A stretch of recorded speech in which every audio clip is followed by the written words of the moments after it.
Hello everyone, Sidewin here, continuing on my earlier fighter series. Today I'm going to be talking about the fighter at level 2 with a heavy focus on fighter feats, not on skill feats. A quick warning with this video is that it will be very long because there are a lot of different options for the fighter at level 2, and there are no subclasses to break up feats by. So just warning you in advance. Alright. So the base increases and base things that are just given to the fighter at level 2 are first up a hit point increase, which is plus 10 plus con modifier on top of level 1 hit points. You might notice that Ancestry hit points don't get added again. So really the Ancestry only matters at level 1 for hit points.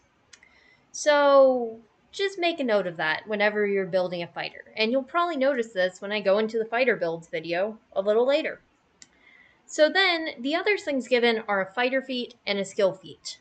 I'll be covering the fighter feats in this video, breaking them up into a few categories. I will not really be covering the skill feats because there's something like 30 of them, and I don't want to make this video 2 hours.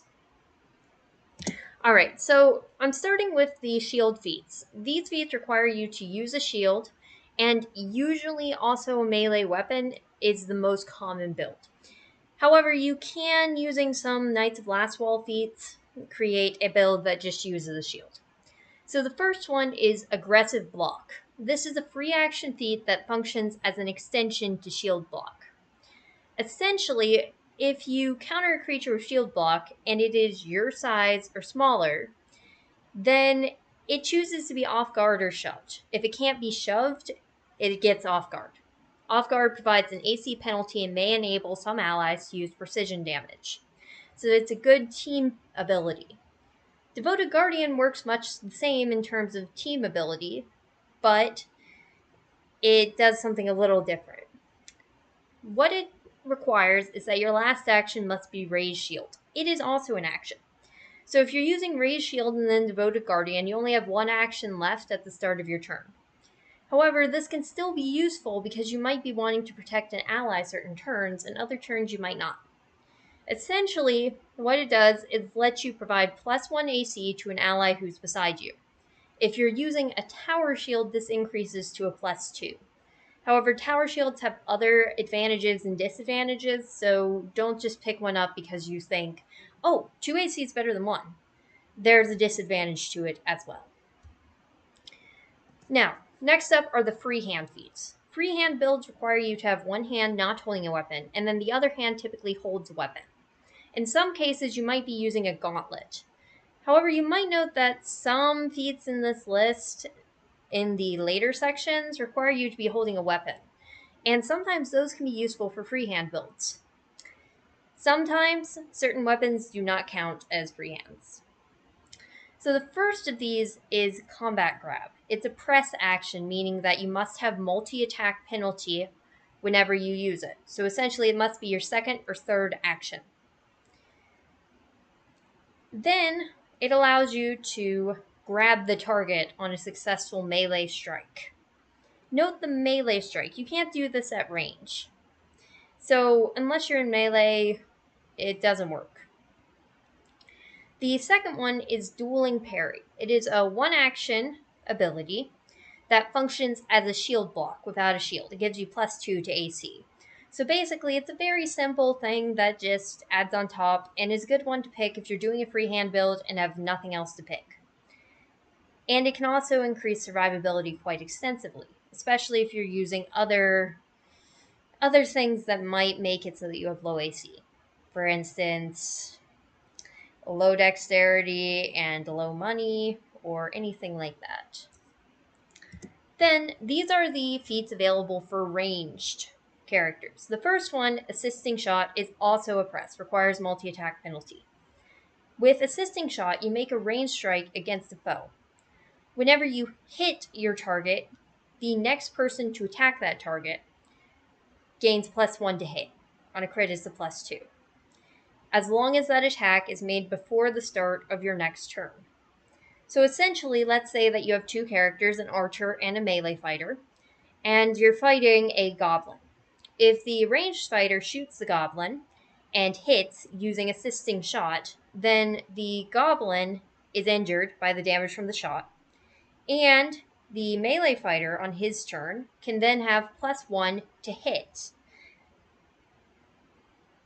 if he attacks in melee, or at range technically. But generally, this is as I said there, it's best used if you have melee allies, because generally melee weapons deal higher damage, and it's usually good to have someone in melee who can take a hit, usually 2 for flanking, because if you don't have anyone in melee, then the enemies can just run at you, and ranged characters usually have lower survivability and lower hit points. Just a quick party comp sidebar. Then the second ranged feat is very specific. It requires you to use a thrown weapon. It's called Rebounding Toss and is a flourish, meaning you can only use 1 flourish action per turn. With it, you make a strike with a thrown weapon. On a hit, you get to essentially, the weapon hits someone else, allowing you to roll a second strike against a second target within 10 feet of your first target. Neither of those strikes take multi-attack penalty, meaning they're both at a -0. Whereas if you just made 2 ranged weapon strikes, both would be at, one would be at -0, the other would be at -5.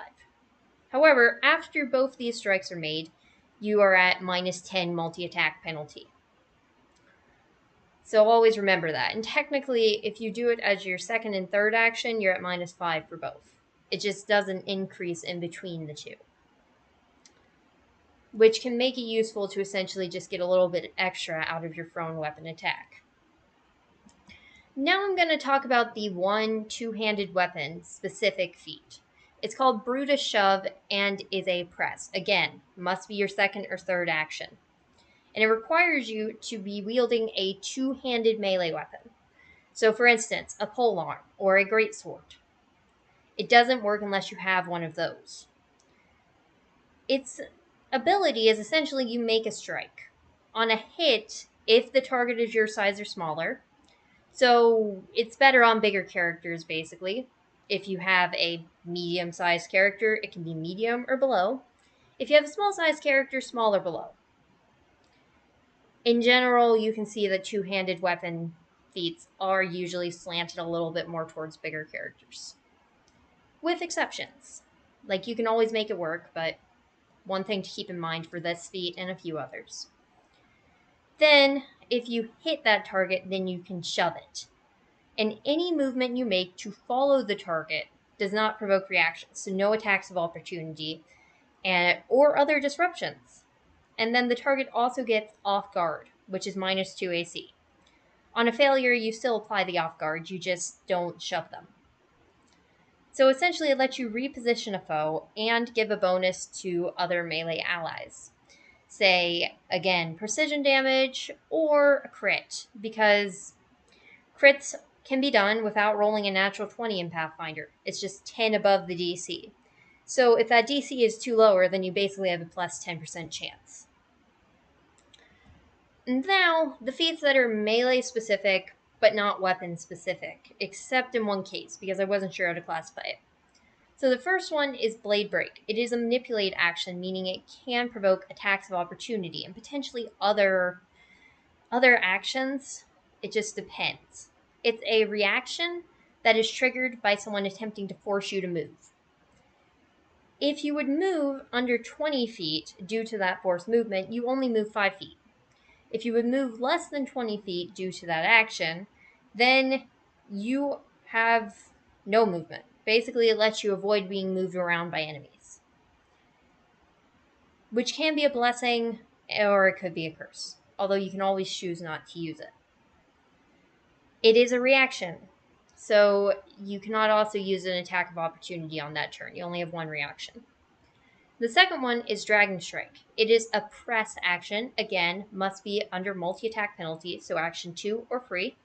And it's a legacy feat coming from before the remaster. So if your GM has an issue with that, note it. Some GMs do not allow legacy feats. It takes one action. With Dragon Strike, you make a melee strike. and on a hit, you apply flat-footed to the enemy, essentially giving your rogue buddy a chance to stab him better. It also provides some other benefits, like reducing ability to dodge, and you can move them up to 5 feet towards you, and you can move 5 feet in the same direction. None of this provokes reactions again, so no attacks of opportunity. That's kind of something that you notice a lot with fighter feats. Then the next one is Lunge. It allows you to make a melee attack with plus 5 foot reach. It allows you to use strike, disarm, shove, or trip, if your weapon has the trait to allow the actions aside from strike.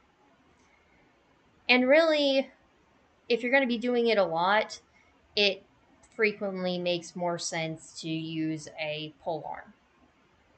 Although a polearm can get 15-foot reach using this feat. The last one is Sleek Reposition. It's a press, again, action 2 or free. It takes 1 action and requires you to be wielding a finesse weapon or a polearm.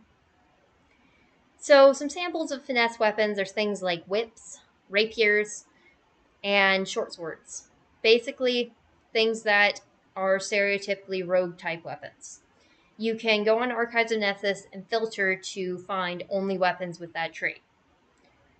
Polearms, on the other hand, are a specific weapon group, including weapons such as a glaive or a halberd. Most of them have reach, and many of them have additional traits such as trip. So the way Sleek Reposition works is you make a melee strike. On a hit, you reposition the target. This moves them a certain number of feet around you, essentially. So note that on a critical failure, you are moved by them. On a failure for Sleek Reposition, you apply Off Guard, just like with many of the other feats. And the only constant between all of these feats is basically you have to be using a melee weapon. Now, these last 3 feats are non-specific. They really don't care what weapon you're wielding or what action you're using, honestly. So the first one is Intimidating Strike. It takes 2 actions, and when you hit and deal damage, note if resistance reduces your damage to 0, you technically don't apply this. Like, if my interpretation's correct, GMs might run that differently. And then it gives Frightened 1 to the enemy on a hit. On a critical, it's Frightened 2. And Frightened is a condition that's easily applied by a lot of different things, including Intimidation. This basically lets you kind of skip the Intimidation check. The second one is Lightning Swap. It's a flourish, so only 1 flourish per turn. And it allows you to stow any number of items in your hands and draw up to 2 weapons or a weapon and a shield. Which it seems to be encouraging you to essentially make a build that uses different types of weapons. But honestly, if you're doing that type of build, it's meant to facilitate that. But those builds are generally a little bit worse because they can't be quite the expert at everything. Master of None. But you have a little bit of everything, essentially. The fighter benefits generally apply across the board because of that extra proficiency above everyone else. Then the last one is United Assault. This is an uncommon feat coming from Knights of Lastwall, which takes 1 action. I outright quoted the text because it's a little complicated, and I'll read it aloud. Make a strike. Your strike gains a circumstance bonus to damage rolls equal to the number of other different creatures that damage the target since the end of the target's last turn, to a maximum of a +4 circumstance bonus. So I'll break that down now. Basically, you make a strike towards a target. If your allies have previously attacked the target, say if your rogue stabbed him, someone else shot him, you get +1 to the strike roll for each person who has damaged the target. To repeat, basically, if your allies hurt the critter, each one of the allies, count them up, who has damaged the creature, not who's attacked, who's damaged, gives you a +1 circumstance bonus. It can be a little hard to think through, and it really only makes sense to use if you're at the bottom of the initiative order, because it doesn't give any bonus if you're first up in the order. However, it's based off the target's last turn. So if the target's first and you're last, you can get that maximum of +4 circumstance bonus. But it's a very situational feat and kind of depends a lot on the initiative order. Note, you can always lay yourself in it to move you to the end of it, and if you choose this feat, you might want to, although it's uncommon, so your GM might not allow you to pick it. And now I'm going to finish the video with just a quick note on skill feats. The one thing I will say is always read the entirety of the feat. Don't just read the title or the AON summary. These are not always accurate because they're essentially trying to shorten something that can be multiple paragraphs into just one short sentence.